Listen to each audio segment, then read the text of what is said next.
Hello दोस्तों, हम सबकी पढ़ाई में आपका स्वागत है।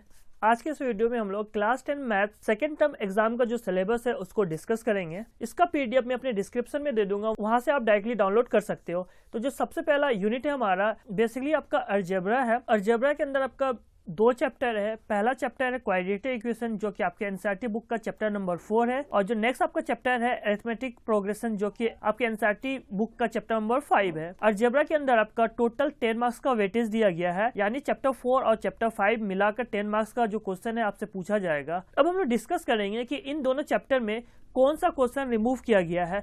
तो क्वाड्रेटिक इक्वेशन की बात कर लेते हैं सबसे पहले।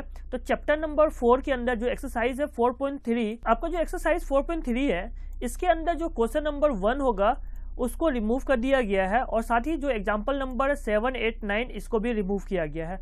तो हम लोग एनसीईआरटी बुक को देख लेते हैं। एनसीईआरटी बुक का जो एक्सरसाइज 4.3 है और इसके अंदर जो आपका क्वेश्चन नंबर फर्स्ट है इसको ही रिमूव कर दिया गया पूरे क्वेश्चन को, यानी यहाँ जो first, second, third, fourth question है ये नहीं पूछा जाएगा। इसमें बोल रहा है आपको रूट से निकालना है क्वाड्रेटिक इक्वेशन का by the method of completing the square. तो जो कंप्लीटिंग द स्क्वायर मेथड है इस टर्म के लिए आपको रिमूव कर दिया गया है। तो आपको कंप्लीटिंग द स्क्वायर वाले जो मेथड है उसको नहीं पढ़ना है। तो आपका जो एग्जांपल नंबर 7, 8, 9 है बेसिकली कंप्लीटिंग द स्क्वायर वाला मेथड से ही सॉल्व किया गया है, इसलिए इसको रिमूव कर दिया गया है। आप दूसरे मेथड का यूज कर सकते हो। नेक्स्ट जो आपका चैप्टर है अरिथमेटिक प्रोग्रेशन जो कि चैप्टर नंबर 5 है, इसमें भी आपका 3 एक्सरसाइज है 5.1, 5.2 एंड आपका 5.3।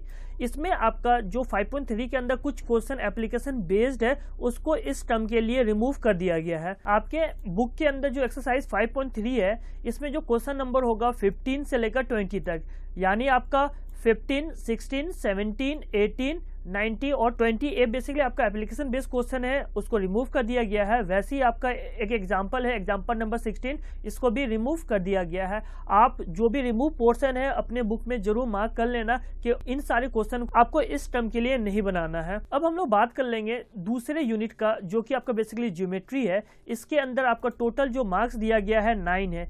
आपका जो सर्कल है चैप्टर नंबर 10 है, इसके अंदर आपका दो एक्सरसाइज है 10.1 और आपका 10.2।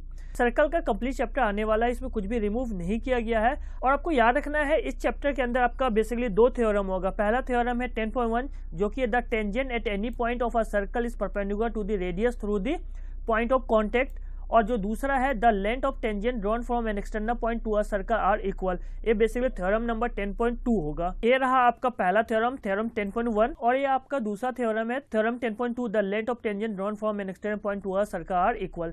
ये बेसिकली आपके बुक का दो थ्योरम आपको याद रखना है, और साथ में जितने भी एक्सरसाइज है एक्सरसाइज 10.1 और आपका एक्सरसाइज 10.2 एक कंप्लीट एक्सरसाइज आ रहा है सर्कल के अंदर। वहीं अगर हम लोग कंस्ट्रक्शन की बात करें तो कंस्ट्रक्शन के अंदर आपका दो एक्सरसाइज होगा, एक्सरसाइज 11.1 और आपका 11.2। लेकिन आपको जो एक्सरसाइज 11.1 है उसको कंप्लीट रिमूव कर दिया गया है इस टर्म के लिए। तो आपको सिर्फ और सिर्फ जो एक्सरसाइज है 11.2 इसी को कंस्ट्रक्ट करना होगा, और साथ में ही आपके एनसीईआरटी बुक के अंदर दो कंस्ट्रक्शन के बारे में डिस्कस किया गया है उसको भी आपको बनाना होगा। पहला आपका जो कंस्ट्रक्शन है कंस्ट्रक्शन 11.1 इसको आपको कंस्ट्रक्ट करना होगा to divide a line segment in a given ratio, और आपका जो दूसरा कंस्ट्रक्शन है construction number 11.3 to construct the tangent to a circle from a point outside 8। ये दोनों कंस्ट्रक्शन आपके सिलेबस में है, इसको जरूर एक बार आप कंस्ट्रक्ट कर लोगे। आपको याद रखना है चैप्टर 11 के अंदर जो एक्सरसाइज है 11.1 उसको कंप्लीट रिमूव कर दिया गया है। अब हम लोग नेक्स्ट यूनिट की बात कर लेते हैं जो कि आपका ट्रिग्नोमेट्री है। इसका जो वेटेज है वो 7 मार्क्स का है। आपका जो ट्रिग्नोमेट्री चैप्टर नंबर 9 है और इसके अंदर एक ही एक्सरसाइज है 9.1। तो इसमें कोई भी क्वेश्चन को रिमूव नहीं किया गया है। उस एक्सरसाइज में जितने भी क्वेश्चन है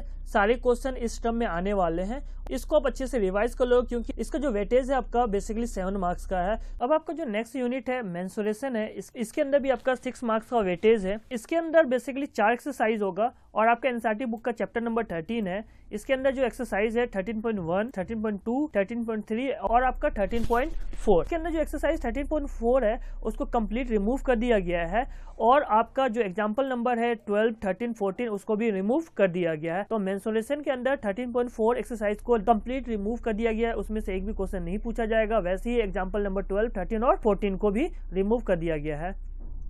अब आपका जो नेक्स्ट यूनिट है that is static and probability, तो सिर्फ आपका इस टर्म में स्टैटिक्स आ रहा है क्योंकि प्रोबेबिलिटी तो आपका टर्म 1 में आ चुका है। आपका जो स्टैटिक्स के अंदर टोटल वेटेज है 8 मार्क्स का। इसके अंदर आपको 4 एक्सरसाइज है 14.1, 14.2, 14.3 और आपका 14.4। इसके अंदर जो रिमूव किया गया है बेसिकली एक्सरसाइज 14.4 को भी इस टर्म के लिए कंप्लीट रिमूव कर दिया गया और आपका एक एग्जाम्पल होगा एग्जाम्पल नंबर 9, उसको भी रिमूव कर दिया गया है। बेसिकली यही कुछ चैप्टर थे जो कि इस टर्म में आने वाले हैं और टोटल जो मार्क्स होगा वो 40 मार्क्स का होगा और जो 10 मार्क्स का होगा वो बेसिकली इंटरनल होगा। इंटरनल असेसमेंट में देखो आपका पीरियोडिक टेस्ट होगा 3 मार्क्स का, मल्टीपल असेसमेंट होगा 2 मार्क्स का, पोर्टफोलियो 2 मार्क्स का, student enrichment activity practical work 3 marks का। तो इंटरनल आपका 10 मार्क्स का होगा और जो थ्योरी होगा बेसिकली 40 मार्क्स का होगा। दोनों मिला के आपका 50 मार्क्स हो गया और फर्स्ट टर्म में भी आपका 50 मार्क्स का था, दोनों को ऐड करके 100% हो जाएगा। उसके ब्याह पे ही आपका जो रिजल्ट हो वो डिक्लेयर किया जाएगा। आज के लिए बस इतना ही update. Thank you for watching.